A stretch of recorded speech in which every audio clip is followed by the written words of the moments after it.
ఆదిపురుష్‌కి బాగా అన్యాయం జరిగింది భయ్య. చేసింది ఎవరో కాదు మనమే. చిన్న చిన్న కారణాలు చెప్పి బాలేదని బాగా ప్రచారం జరిగిపోయింది. ఎందుకు అంటే ఇప్పుడు దాకా ఉన్న రామాయణాలన్నిట్లో కల్లా టెక్నికల్‌గా సాలిడ్‌గా ఉన్న రామాయణం ఆదిపురుషే. ఇప్పుడు రాబోయే ఆ రామాయణం అనేది చేశారు కదా! దాని టెక్నికాలిటీస్ కన్నా ఆదిపురుష్ చాలా బెటర్.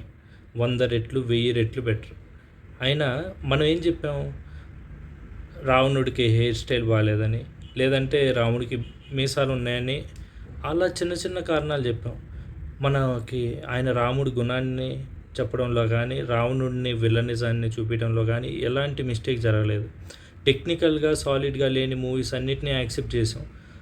ఇంత ముందల పాత మూవీస్‌లో ఒకవైపు నుంచి బాణం వేస్తే, ఇంకో వైపు నుంచి బాణం వేస్తే మెరుపులు వస్తూ వస్తూ వస్తూ వెళ్ళి తగిలిన సీన్స్‌ని యాక్సెప్ట్ చేసాం.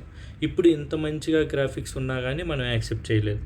ఇంకా ఇంకో విషయం ఏంటంటే ఇంత ముందల ఎక్స్‌ప్రెషన్స్ ఇంత ముందల లాంటి ఎక్స్‌ప్రెషన్స్ కాదు. మంచిగా సాలిడ్‌గా ఎక్స్‌ప్రెషన్స్ ఉన్నాయి.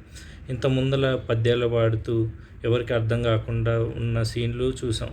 మనకిప్పుడు చిన్న పిల్లలకు కూడా అర్థమయ్యేలాగా ప్రతి చిన్న పిల్లల్ని కూడా అట్రాక్ట్ చేసేలాగా ప్రతి ఒక్కళ్ళని అట్రాక్ట్ చేసి అందరినీ విజువల్స్‌తో కట్టిపడేసేలా తీసిన రామాయణాన్ని మనం అవాయిడ్ చేసాం. ఇది మంచిని పంచడంలో మనం చేస్తున్న కృషి.